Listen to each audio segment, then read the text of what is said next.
of California, on behalf of independent Chevron gas stations and standard stations throughout the West, invite you to Let George Do It. Another adventure of George Valentine. Personal notice. Danger is my stock and trade. If you're up against something over your head and need help that's strictly confidential, you got a job for me, George Valentine. Write full details.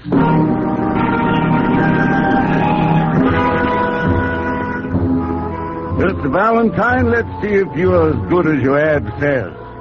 I am up against something that's over my head. A river. The river my company's trying to push a tunnel under. But we're getting nowhere past. And I hate to think what the reason would be. If you figure you can help... If you figure you can be of help, I assure you we won't haggle about price. It's signed, William Kane, President. Kane and Bowers Tunnel Construction, huh? Now, I wonder where I could find a diving suit with a new look.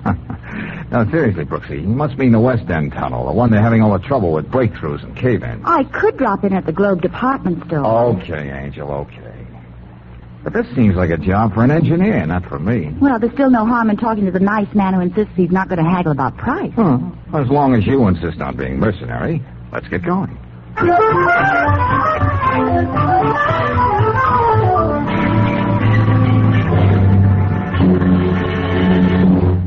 Valentine, you don't know how much it means to a former sandhog like me to wind up building his own tunnel. I think I can imagine, Mr. Kane. It's like a kid with a chemistry set suddenly finding out he's discovered the atomic bomb. I realize this tunnel project's a pretty big thing, and you've had more than your share of hard luck. Yeah, way more than my share. What did you mean in your letter that you hate to think what the reason for these accidents might be? Well? I suppose I gotta tell you. Oh, now look, Kane, if it comes that hard, maybe you want this letter back so we can forget the whole thing. No, it's just that it's tough putting it into words. Yeah? Yeah. Me and my partner, Jim Bowers, we drove tunnel all over the world. Started as muckers, shoveling mud and slime.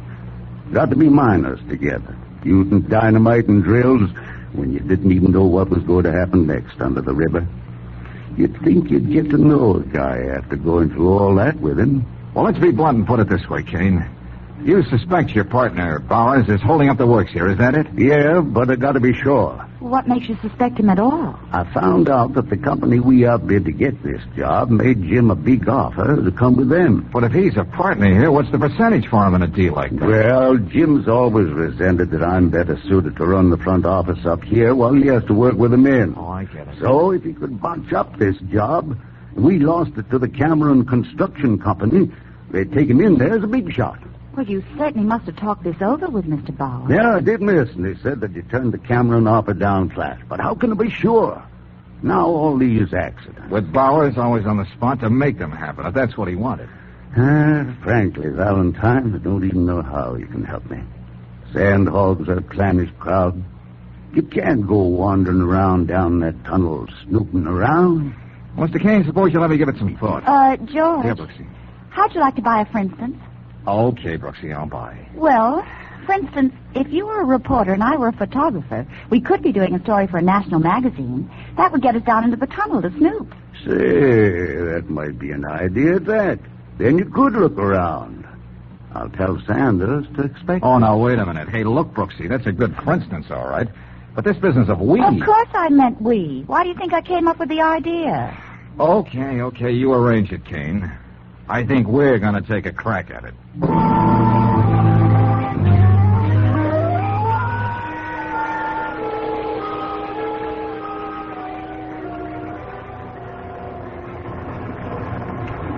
Just how far down does this elevator go, Mr. Sanders? About 30 feet, miss. Oh, well, that's not too bad, is it, George? No, that part of it's all right. I'm thinking of what happens later. What are you so smug about? What do you know that I don't know?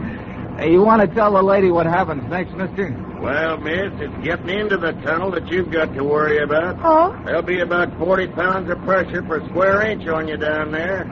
That's why if we get to the bottom, you still got to sit a half hour in the manlock. Manlock? What's that? It's kind of a sealed-up room, miss. We keep shooting pressure into that while you just sit. That's so it ain't so bad for you when you get into the tunnel. Get it? I got it. To put it more concisely, my sweet, unless they're very, very careful, the pressure of the river would come down on you and flatten you out like a jellyfish. Oh, lovely thought. Well, here we are. Whew. Hey, Charlie, come here. We got visitors. A reporter and a young lady to take pictures. Oh, visitors, huh? Yeah, it's okay. Mr. Kane knows about it. In that case, I'd better sit in the lock with them. Yeah, you better warn the boys. Put their shirts on, Charlie. Ladies' Day. Right here, folks. Okay. All right, step in. Thank you. Hey, looks like a bank vault. Yeah, almost. Important thing is to seal it airtight. You'll see what I mean when I close this door. George, what's that? Huh? That's the air from the tunnel coming in through this valve, lady. When the pressure in here is the same as it is out there, that big door opens by itself. Then you're ready to go under the river. Won't you sit down, Miss Brooks? Yeah, it usually takes about a half hour. Oh.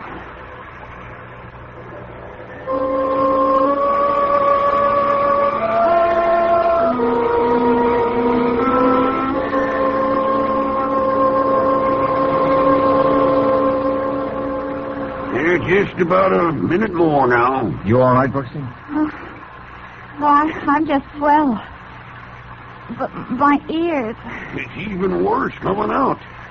You're in too much of a hurry. That's when you can get the chokes and the bends. Nothing like having things to look forward to. You'll have to put these little metal tags around your neck. Huh? What are these, Charlie? All sandhogs wear them. It's in case you're found staggering around. Tells the cops not to throw you in with the drunks, but to rush you back here to this decompression chamber. If they don't waste much time, you'll probably live. Oh, goody. Hey, you sound like an old sandhog yourself, Charlie. You can't stay away from tunnels, huh? Old Mr. Valentine? I'm just like Jack Benny. I'm still 38. I was the same age when I helped build the Holland Tunnel back east. Just got out here a few months ago. Yeah, that's that. There goes the door. It's okay for you to go into the tunnel now. All right. Come on, Brooksy. Oh, it's like the inside of a furnace in here. But there's all this nice water to slush through. God. That ought to help keep cool things off. George? Hey, you can still put your back in there with Charlie. Oh, no. I was just thinking of my nylon. Let's go. Okay, everybody, clear. We're blasting. Blasting, George. All right, Hagen. All right, let us go. That'll do it. Now we can go up to the other. Hey, where'd you two come from? You Bowers? Yeah, what are you doing down here? With a girl to bring me more trouble. Trouble? Look, Mr. Kane said it was all right for me to do a story about the tunnel. The young lady is here to take the pictures. Story. That old Kane's got us think up there. I'd like to go up and tell him a few things. Howard, hey, what's going on? Howard, Got to break through at the tunnel head. What? Yes. Bad this time. The scaffolding came down with a lot of guys on it. Scaffolds will come down on every job. Young Davis is down there, caught under all that rock and sand. We got to get him out. I'll get the ambulance, Hagen. But you get back there. Ice up that break. Go on. Davis wouldn't be there now, Bars. If you sent that gang up tunnel far enough when the blast come off. Look, Sandhog, don't tell me how to build a tunnel. I'll tell you anything I want. Okay, if you want to play... pick yourself up and do what I said. Okay, reporter, there's a story. How we lost another day. Yeah, what about the man you just lost? This is one accident they won't blame on me. A woman in the tunnel's the worst jinx there is. Kane knows that. Well, I got to phone upstairs for an ambulance.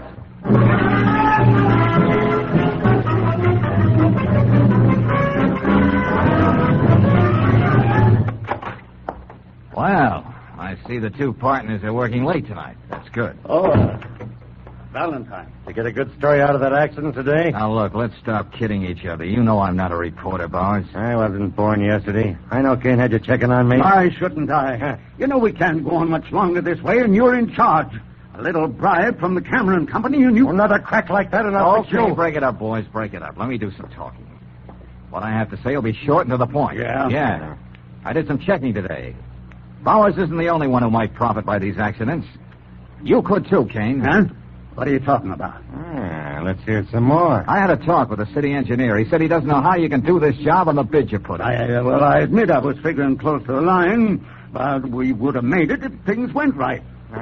So the boy in the stiff shirt comes up with another bad deal, huh? And, Kane, you had the foresight to take out insurance to protect you in case you went broke building this tunnel. Well, that's a natural precaution. Oh, yeah. But it was a personal insurance policy, taken out in your name, not for the firm. What's that, Jim? I know how you've been spending money, so I paid the premiums, but I was only thinking of the company. Well, here's what I'm thinking, Kane. The insurance company would pay off if none of these accidents could be traced to you, and you'd be saved from a ruinous bid. Yeah, but that's how it might look. Gentlemen, look, if there's one thing I don't like, it's to be kidded along. Now, do you still want me to find out what's behind those accidents? I have nothing to fear, Valentine. That's why I hired you. I know I'm clean. Go right ahead, Valentine. Okay. If you're sure that's what you want. Of course. You heard what I said. Yeah, but just remember, if I dredge up something from the bottom of that river that you don't like, you're the guys who ordered it.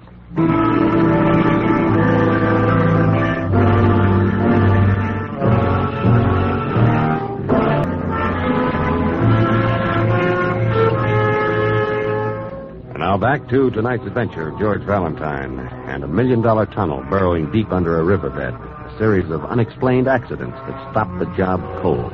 Why? That's the answer George has to supply. But so far, all he's learned is the rather startling fact that both partners in the contracting firm of Kane and Bowers have their own good reasons for wanting to see the tunnel left unfinished. Right now, George and Claire have just entered Hogan's Hog Pen hangout of the Sandhogs, where Big Bill Kane is talking to his workers. And I know we've been falling behind down in the tunnel, but you know Jim Bowers and me were Sandhogs ourselves. We can lick this job, and I've even hired Valentine here to make sure about them accidents. Now, here's an offer. You make up for lost time, and I pay time and a half to every man from then on. I could swallow that better, Brooksy, if I didn't know about that insurance policy Kane took out. Yeah. Now, look, boys. That offer my partner just made you suits me, too. Just wanted you to know. I could swallow that easier if I didn't know about the offer Bowers got from that other construction company. Well, I don't know about you boys, but I still have my doubts. Oh, it's our cheerful old friend from the Manlock. Don't get me wrong, Mr. Kane. I like making extra money. But when a job like this gets off on the wrong foot, it never straightens out. All right, Charlie, you're just getting the jitters. All right, go on and laugh. But I wouldn't be surprised that if we pushed that tunnel another 50 yards, we'd run into a ledge of gravel and hardpan. Boulders will never get past. Just more trouble. Now, what we want to know from you boys is, are you with us or not? Huh? Oh, fine. That's all we want to hear. The drinks are on Kane and Bowers. Go and get it. Come on, Brooksy. Where are we going, George? Just riding a hunch. We've got to be someplace before 5 o'clock.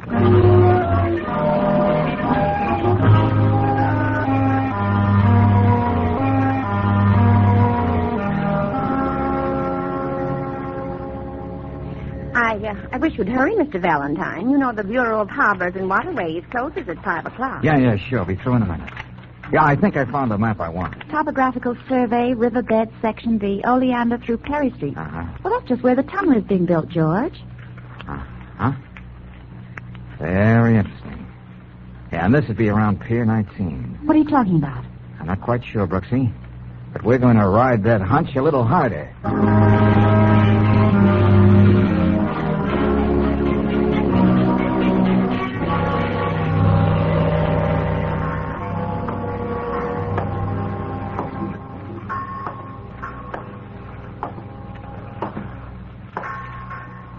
Hey, you the watchman on this pier, Pop? Yep, been here for the last 15 years. Huh? Hey, would you tell me something? Yeah?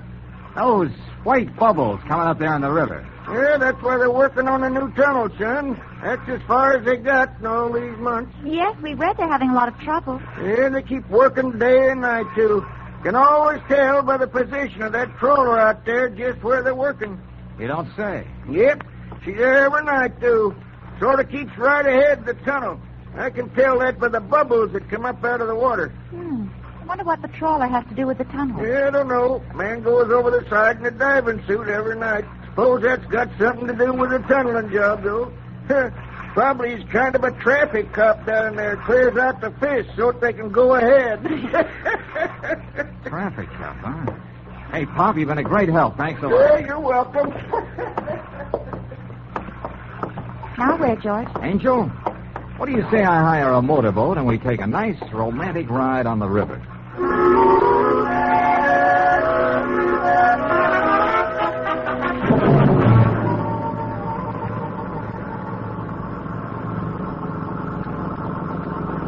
Okay, George, I agree with you. A trawler on top of the river has nothing to do with the building of a tunnel under the river. Then, Brooksy, why is it here every night? Always just ahead of the shield of the tunnel. Now, it's more than a coincidence. There it is, up ahead. Uh-huh. What are we going to say to whoever's aboard? May we drop up for a cup of old-fashioned clam chowder? If you don't mind, young lady, I'll do the talking. As always. Hey, up there. Hey, can we come aboard? Anybody home? No, and get away from here. Well, the truth is we ran out of gas. Did you hear me? I said get on your way. Well, surely you can spare enough gasoline just... See, you didn't understand what I said. George! Hey, what are you trying to do? Next time I won't miss. Now get away from here and stay away. George, what's going on around here? Look, Brooksy, I caught the name on that trawler. It's the Martha M. Tomorrow morning, first thing, check on the registry. See who owns it. Then pick me up at the tunnel.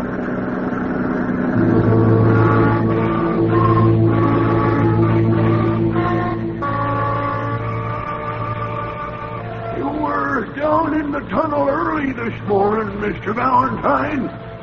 I had to look around, Charlie. How long have I been sitting here in the man lodge? Oh, just about 15 minutes. Seems like I just got in here. And Charlie, I don't feel so good. You'll be okay. You're an old hand at this now. You've been up and down here a couple of times. But it seems like I got hammers in my head, beating away. And you look like 6 guys lined up 6 miles away. You'll be okay when you get some fresh air.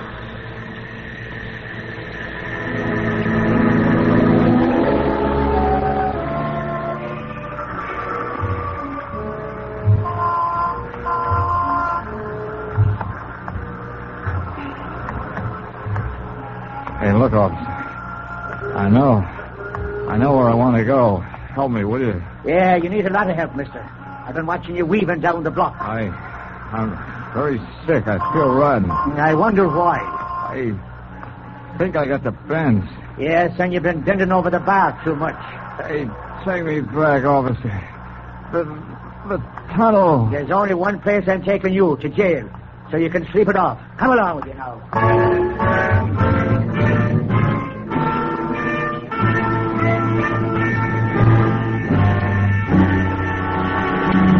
Look, Mr. Kane.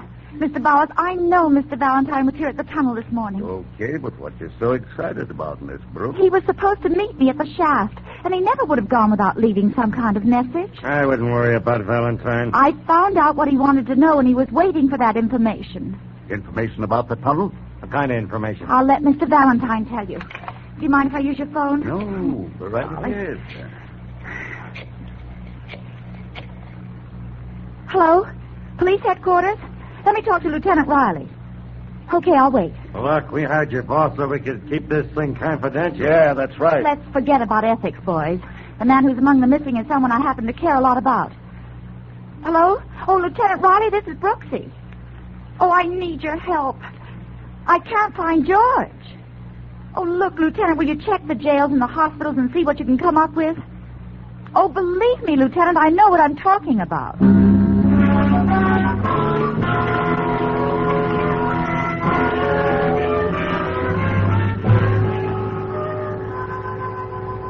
We traced him down for you, lady, but you're not taking him out of here. Oh, Brooksy, my oh, head. take it easy, darling. Best thing is to let him sleep it off. Can't you see this man is sick? Oh. He's got the chokes, the bends. We've got to get him back to that decompression chamber at the tunnel. Huh? What are you talking about? Oh, well, I'll show you. Wait a minute. Look, this tag here around his neck. I can't breathe. Oh, so they took it off him. Well, here, they gave me one, too. Here, read it. Huh? This man is a sand hog. Decompression chamber. Rush. Yeah. Okay, lady, you win. And I hope we make it.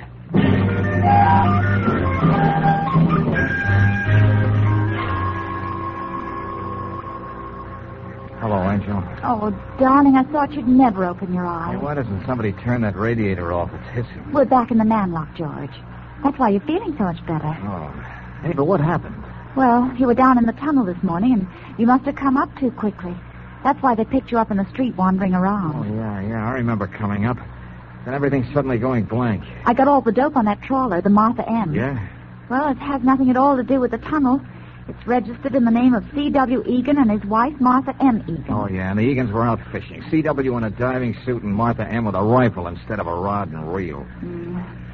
George, there's something else. No, there couldn't be. There was another accident in the tunnel. Oh, what kind of accident? I don't know. Well, get over to that phone on the wall, Brooksy. I want to talk to Ken. Okay, George. Hello. Yeah? Hello? Bill Kane? Yeah. This is Valentine, Kane. Yeah, Valentine. We're having a lot of trouble. You okay? Oh, sure, just dandy. Heard you had a narrow escape. Oh, what kind of accident was it now? The whole tunnel nearly got flooded. Yeah? Yeah, just a good thing the new ship wasn't in yet. Poor Charlie, the lock tender, got killed. Charlie? Nobody will ever know why he was down at the tunnel face with a drill, but when we found him, he was over his head in a mud pile. I see. Don't know what the answer is, but it's the end of old Charlie Egan. Egan? George, what is it? Sure, you know Charlie. Egan. So that's the answer. What's that, Valentine? Look, Kane, get Bowers and wait for me in your office. First, I want to see a lady about a boat. Then I got something to say to you.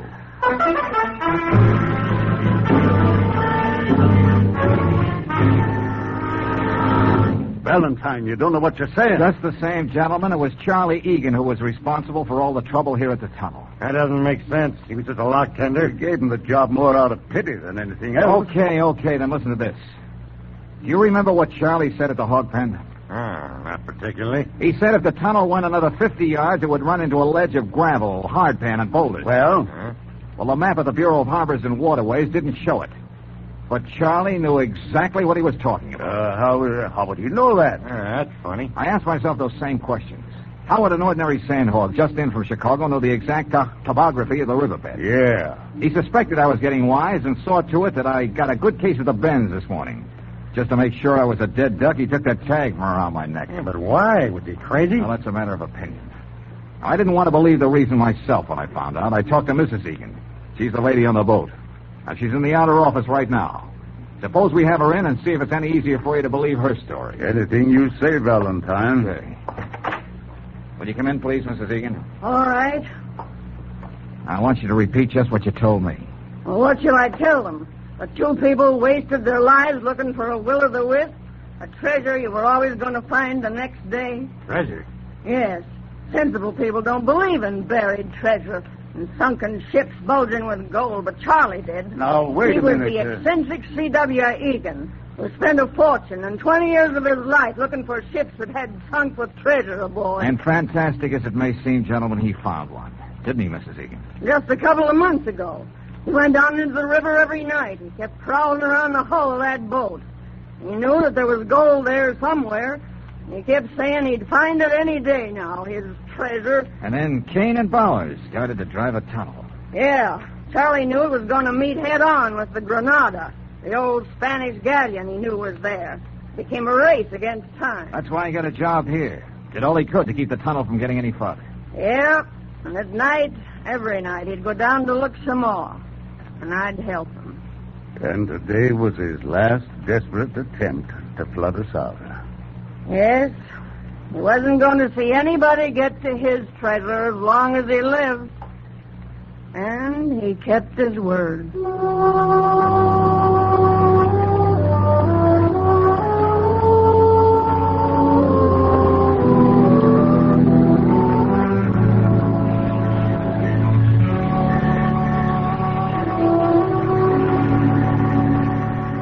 Well, Brooksy, here's a check from Kane and Bowers. That's all washed up. So what do you say we go out stepping tonight? Oh, well, darling. morning. Hey, did you see the paper this morning? No, why? Well, they raised the Granada out of the river last night. They did? And there was a treasure chest, just as Charlie knew all along. Oh, so old Charlie was right after all. Yep, a chest packed to the brim with old Spanish coins. George, how romantic. Oh, yeah, but old Charlie wouldn't have been too happy about it. No, why? No. The whole batch was worth about $100.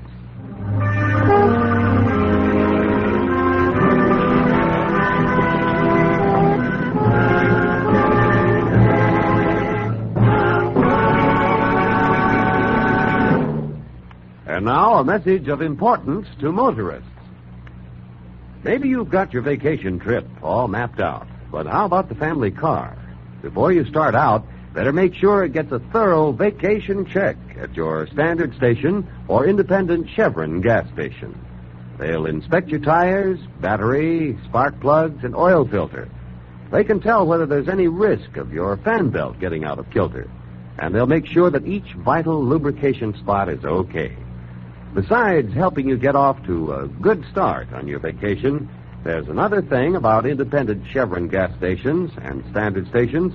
Wherever you motor in the West, you're never far from their quality products and superior services.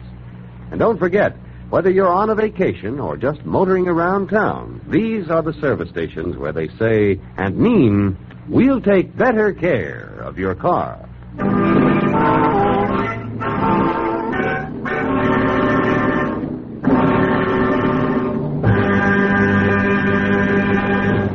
Next week, when you tune our way for another adventure of George Valentine, you'll hear... Brooksy, I want you to get down to headquarters as soon as possible. Have them get that whole crew together, all those pixies that were at the seance last night. Including the spirits, George? Including Miss Turner. Have them all brought back to the sanctuary. But why? If there really was a murder, Brooksy, I won't be able to live with myself until I find the reason for it. Right now, I got a date with a crystal ball, and maybe I'll get a preview.